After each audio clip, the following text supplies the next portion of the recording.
해도 되고 도톰하게 이러면은 굉장히 수월하게 할 수가 있어요. 막 계란물도 안 입히고 그냥 할 수 있잖아요. 밀가루도 안 묻히고 그냥 이렇게 할 수 있잖아요. 그래서 아주 이렇게 수월하게 금방 할 수가 있답니다. 방법은 이렇게 이제 여러분들이 편하신 대로 하시면 됩니다. 그래서 이렇게 손으로 이렇게 금방 또 만들면서 해도 되고요. 안녕하세요. 함께해요 만나요리 가족 여러분. 오늘도 즐거운 요리 시간이 돌아왔습니다. 그럼 오늘도 영상을 끝까지 시청하시고 구독, 알람 설정, 좋아요 부탁드립니다. 오늘은 동그랑땡을 준비했습니다. 그럼 시작해 보겠습니다. 오늘 동그랑땡을 하는데요. 재료를 설명해 보도록 하겠습니다. 돼지고기 가른 거 300g을 준비를 하였고요. 반모를 준비를 하였습니다. 손두부 반모예요. 일반 마트에서 파는 두부는 조금 더 양이 많아야 되겠죠? 네, 이거는 찌개용 두부, 또 부침용 두부를 산 거예요. 그리고 대파 반 대가 들어가고요. 그리고 당근이 60g이 들어가고요. 양파가 80g이 들어가고 청양고추가 2개가 들어갑니다. 그리고 마늘이 5쪽이 들어갑니다. 네, 오늘 재료는 이렇게 들어갑니다. 그럼 지금부터 준비를 해 보도록 하겠습니다. 먼저 야채부터 다져 보도록 하겠습니다.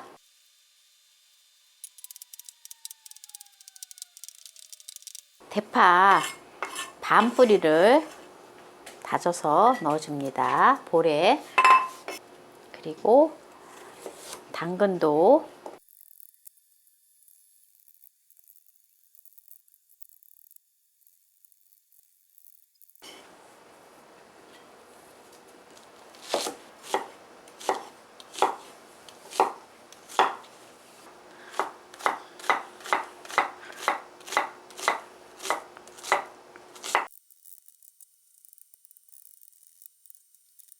오늘 동그랑땡을 하는데요. 우리가 보통 보면 명절 때 동그랑땡을 늘 하잖아요. 늘 하는데 사실 동그랑땡이 손이 많이 가요. 손이 이거 뭐 야채 다지고 뭐 이렇게 만드는 거는 별거 아니지만 사실은 동그랑땡을 많이 하려면 일일이 손으로 동그랗게 막 빚고 그리고 거기에 또 밀가루를 묻히고 그리고 거기다가 또 계란물을 입혀서 이렇게 굽는 것이 손이 참 많이 가거든요. 그런데 오늘은 계란물에 입히지 않고 그리고 일일이 손으로 동그랗게 빚지 않고도 쉽고 수월하게 할 수 있는 방법을 가르쳐 드리도록 하겠습니다. 저는 이제 명절 되면 사실 이제 오븐이 있기 때문에 또 오븐이 있으신 분들은 오늘 이렇게 반죽을 해가지고 그냥 오븐에다가 구우셔도 돼요. 그래서 저는 이제 오븐에다가 동그랑땡을 사실은 이제 손으로 그때는 이제 손으로 다 어쩔 수 없이 손으로 다 할 수밖에 없어요. 손으로 동글동글하게 만들어가지고 오븐에다 그냥 한꺼번에 씩 구워내거든요. 그렇게 해서 먹으면 담백하고 맛있어서 또 이제 그렇게 구워내긴 하는데 사실은 또 기름에 이렇게 또 이제 전을 동그랑땡을 이렇게 구워내는 거 하고 오븐에 또 구워내는 거 하고는 또 이렇게 장단점이 있어요. 맛은 사실은 이렇게 기름을 들어서 후라이팬에다가 동그랑땡을 구워내는 게 더 맛있어요. 좀 이렇게 기름지고 하기 때문에. 그런데 이제 또 담백한 거 좋아하시는 분들은 오븐에다 구워내는 것도 또 괜찮지요. 그런데 이제 제가 오늘 정말 손이 많이 안 가고도 쉽게 할 수 있는 방법을 보여드리도록 하겠습니다.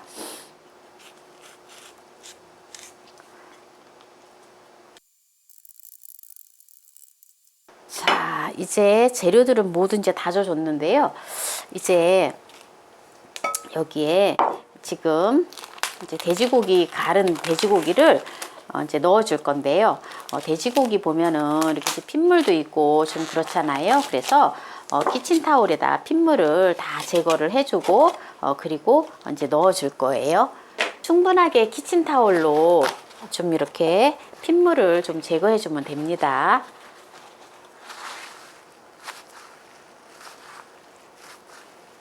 이렇게 핏물을 충분히 제거해 주는 게 좋아요. 그래야지 깔끔하게 깨끗하게 핏물이 나오면은 구우면서 까마잡잡하게 타는 현상들을 보게 되잖아요. 그게 이제 핏물 때문에 그런 거거든요. 이제 거의 이제 핏물이 지금 이제 다 제거가 됐습니다. 그리고 이제 두부를 짜줄 거예요. 두부를 짜줄 건데요. 이렇게 면보에다가 두부를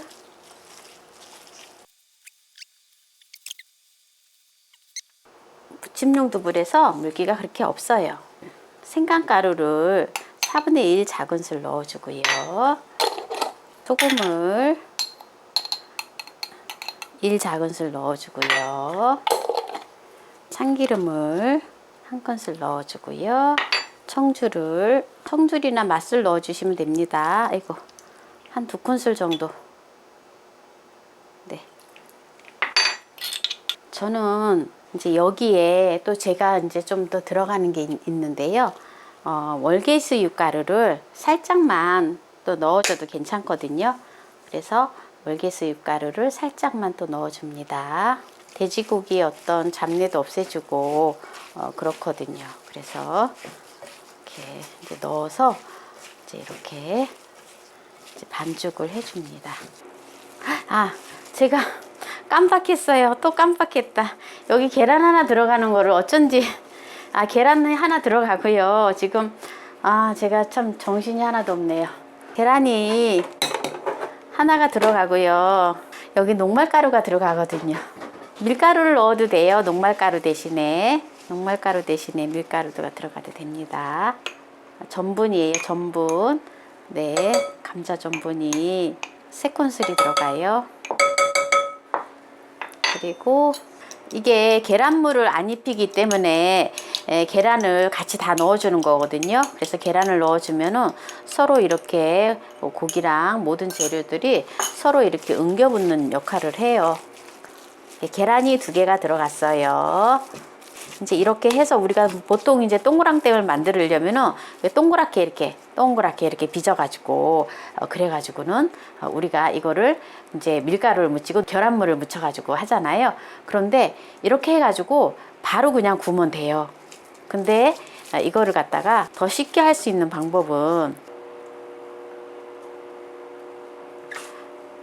이렇게 두르고 전을 붙여줄 거예요. 근데 이제 가스불이든지 인덕션이든지 전기레인지든지 간에 불 조절은요, 조금 이렇게 중불에서 좀 약하게 해줘야 돼요. 약불보다는 조금 세게, 중불보다는 약하게. 그래서 이게 왜 그러냐면은 이렇게 이제 돼지고기가 이제 들어가 있고 이게 익은 게 아니고 또 계란이 들어가 있고 하기 때문에 아주 약한 불에서 서서히 이제 구워줘야 돼요. 그래서 지금 제가 이걸 동그랗게 손으로 빚지 않고도 수월하게 할 수 있는 걸 얘기했잖아요. 집에 보면은 요런 술잔이라든지 요런 종제기라든지 있으면은 요러한 것들을 활용을 하시면 되거든요. 그래서 한 이렇게 작은 숟가락으로 1큰술 정도 이렇게 해서 바로 그냥 이렇게 이제 구워주시면 돼요. 그러면은 모양이 그냥 이렇게 동그랗게 우리가 붙이는 집에서 이렇게 손으로 만드는 동그랑땡의 어떤 모양이 나오거든요. 네, 그래서 이렇게 해서 조금 뭐 안 잡아진다 이러면 이렇게 좀 하셔도 되고 도톰하게 이러면은 굉장히 수월하게 할 수가 있어요. 막 계란물도 안 입히고 그냥 할 수 있잖아요. 밀가루도 안 묻히고 그냥 이렇게 할 수 있잖아요. 그래서 아주 이렇게 수월하게 금방 할 수가 있답니다. 방법은 이렇게 이제 여러분들이 편하신 대로 하시면 됩니다. 그래서 이렇게 손으로 이렇게 금방 또 만들면서 해도 되고요. 이렇게 천천히, 아주 천천히 이렇게 약한 불에서 천천히 이렇게 구워줘야 돼요. 네. 그래야지 충분하게 고기가 잘 익고 타지 않으면서 맛있는 동그랑땡이 나오거든요. 우리 동그랑땡 하려면은 사실 보면은 엄청 번거롭잖아요. 모양이 그럴듯하게 나오지요. 여기 그릇에다 해가지고 해도 이거는 이렇게 누르지 마세요. 누르면 안 돼요.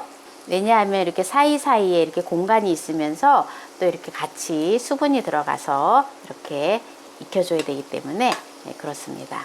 그래서 불이 조금 약하다 싶으면 조금 더 올려주셔도 되고요. 대신에 이거는 이제 시간이 조금 오래 걸려요, 동그랑땡은. 그래서 이렇게 동그랑땡 이렇게 되는 거 보고 또 다른 일 하시면 돼요. 지금 일단 뒷설거지를 한다라든지 정리를 한다라든지 네, 이런 거 하면 되거든요. 여러분들한테 이렇게 알려줘야 되잖아요. 정확한 레시피를 알려줘야 되잖아요. 그러다 보니까 제가 이제 이거 요리를 하면서 나름대로 좀 긴장을 하나 봐요. 그래가지고 이렇게 준비한다고 이렇게 좀 나름대로 열심히 준비한다고 하는데도 보면 깜박깜박 해가지고 이렇게 준비를 잘 못할 때가 있네요. 기름은 처음에 이제 기름을 둘러줄 때 기름을 약간 조금 넉넉하게 둘러주세요. 그래야지 이게 맛있어요. 중간에 이렇게 좀 기름을 또 이렇게 차가운 기름을 넣잖아요. 그러면은 얘가 기름을 많이 흡수하기 때문에 너무 느끼해서 맛이 없어요. 그래서 기름은 그냥 한 번만 딱 부어주고 그 다음에는 기름을 안 넣어주는 게 좋아요. 자, 이렇게 노릇노릇하게 구워지면 다 익은 거랍니다. 이렇게 보면은 지금 핏물을 충분하게 이렇게 제거를 해줬기 때문에, 닦아줬기 때문에 이렇게 좀 핏물이 나오는 게 전혀 없잖아요. 이게. 그래서 프라이팬이 좀 야채가 부스러진 것이 나와서 조금 이렇게 있지만은 굉장히 깔끔하지요. 자, 오늘 동그랑땡을 다 구웠는데요. 어때요? 쉬워 보이죠? 쉽고 맛있어요. 제가 늘 요리를 하면서 이렇게 쉽고 맛있는 요리를 하려고 많은 연구를 한답니다. 여러분들을 위해서. 오늘 이렇게 일일이 손으로 이렇게 빚지 않고 또 밀가루를 묻히지 않고 또 계란물을 입히지 않고 수월하게 하는 맛난 동그랑땡을 만들었는데요. 한번 맛을 보도록 하겠습니다.